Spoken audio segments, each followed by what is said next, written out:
Bienvenue sur notre chaîne. Nous publions des extraits vidéo pour vous aider à choisir celui qui vous plaît.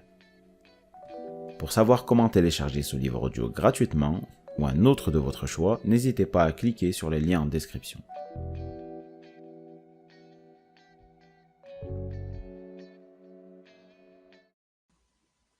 Mon cheminement.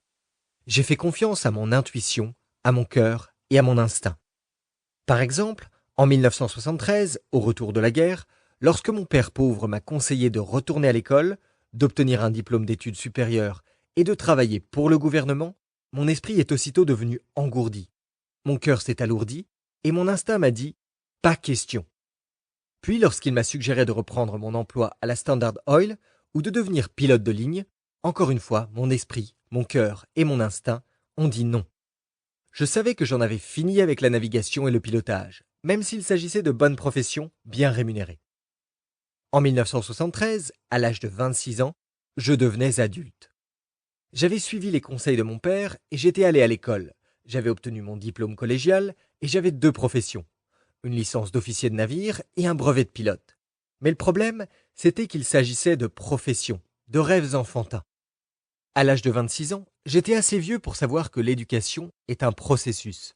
Par exemple, lorsque j'ai voulu devenir officier de navire, j'ai fréquenté une école qui formait des officiers de navire. Et lorsque j'ai voulu apprendre à voler, je suis allé à l'école de pilotage de la marine américaine, un processus de 2 ans qui transformait des non-pilotes en pilotes. J'abordais avec prudence mon prochain processus d'apprentissage. Je voulais savoir ce que j'allais devenir avant d'entreprendre quoi que ce soit. Les écoles traditionnelles avaient été bonnes pour moi. J'avais réussi à devenir ce dont je rêvais lorsque j'étais enfant. Mais atteindre l'âge adulte était troublant parce qu'il n'y avait aucun panneau indiquant « c'est par là ». Je savais ce que je ne voulais pas faire, mais je ne savais pas ce que je voulais faire. Tout aurait été simple si je n'avais voulu qu'une autre profession. Si j'avais voulu devenir médecin, je me serais inscrit dans une école de médecine. Si j'avais voulu devenir avocat, je serais allé dans une école de droit. Mais je savais qu'il y avait autre chose dans la vie que d'obtenir un autre titre professionnel. Je ne le réalisais pas à l'époque, mais à l'âge de 26 ans, je cherchais ma voie dans la vie, et non pas une autre profession. Une éducation différente. En 1973, pendant ma dernière année de service actif en tant que pilote dans la marine, et alors que j'étais basé non loin de chez moi à Hawaï, j'ai su que je voulais marcher sur les traces de mon père riche. Je me suis inscrit à des cours d'immobilier et de gestion que je suivais pendant les week-ends et je me suis préparé à devenir un entrepreneur et évoluer dans les cadrans P et I. À la même époque, sur la recommandation de l'ami d'un ami, je me suis également inscrit à un cours de développement personnel, espérant apprendre qui j'étais vraiment.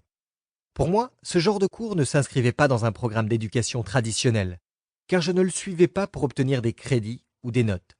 J'ignorais ce qu'il allait m'apprendre, contrairement à mes cours d'immobilier. Tout ce que je savais, c'était qu'il était temps d'en apprendre davantage sur moi. Le premier week-end, le professeur a dessiné un simple diagramme sur un tableau à feuilles mobiles. Pour découvrir ce dessin, reportez-vous au diagramme numéro 1, en page 1 de l'annexe. Le professeur s'est ensuite tourné vers le groupe et a dit « Pour devenir un être humain entier, vous devez vous plier à un apprentissage mental, physique, émotionnel et spirituel. » En écoutant ces explications, j'ai compris que les écoles traditionnelles avaient comme but premier de développer les aptitudes mentales des étudiants. C'est pour cette raison que tant d'individus qui réussissent si bien à l'école ne se débrouillent pas aussi bien dans la vie réelle, surtout dans l'arène financière. C'est pendant ce week-end que j'ai découvert pourquoi je n'aimais pas l'école. J'ai réalisé que j'adorais apprendre, mais que je détestais les institutions d'enseignement. L'éducation traditionnelle était un environnement idéal pour les premiers de classe, mais ce n'était pas un environnement qui me convenait. L'éducation traditionnelle m'accablait, tentant de me motiver par la peur de faire des erreurs, la peur d'échouer et la peur de ne pas trouver un emploi. Elle me programmait pour que je devienne un employé dans les cadrans E ou T. J'ai réalisé que l'éducation traditionnelle ne convient pas à l'individu qui veut devenir un entrepreneur dans les cadrans P et I. Cela explique sans doute pourquoi tant d'entrepreneurs n'ont jamais terminé leurs études. Des entrepreneurs comme Thomas Edison, fondateur de General Electric, Henry Ford, fondateur de Ford Motor Co., Steve Jobs, fondateur de Apple, Bill Gates, fondateur de Microsoft, Walt Disney, fondateur de Disneyland, et Mark Zuckerberg, fondateur de Facebook. Le cours s'est poursuivi et le professeur a de plus en plus approfondi ces 4 types de développement personnel. J'ai réalisé que j'avais passé la majeure partie de ma vie dans un milieu éducatif hostile.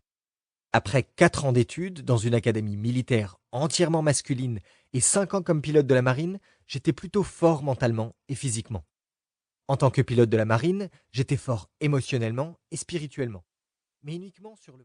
Si ce livre vous a plu, vous pouvez alors le télécharger gratuitement. Pour savoir comment faire, cliquez sur le lien en description de la vidéo. N'hésitez pas à commenter pour nous informer des extraits de livres audio que vous aimeriez écouter. Pensez à liker et à vous abonner pour ne rater aucune vidéo.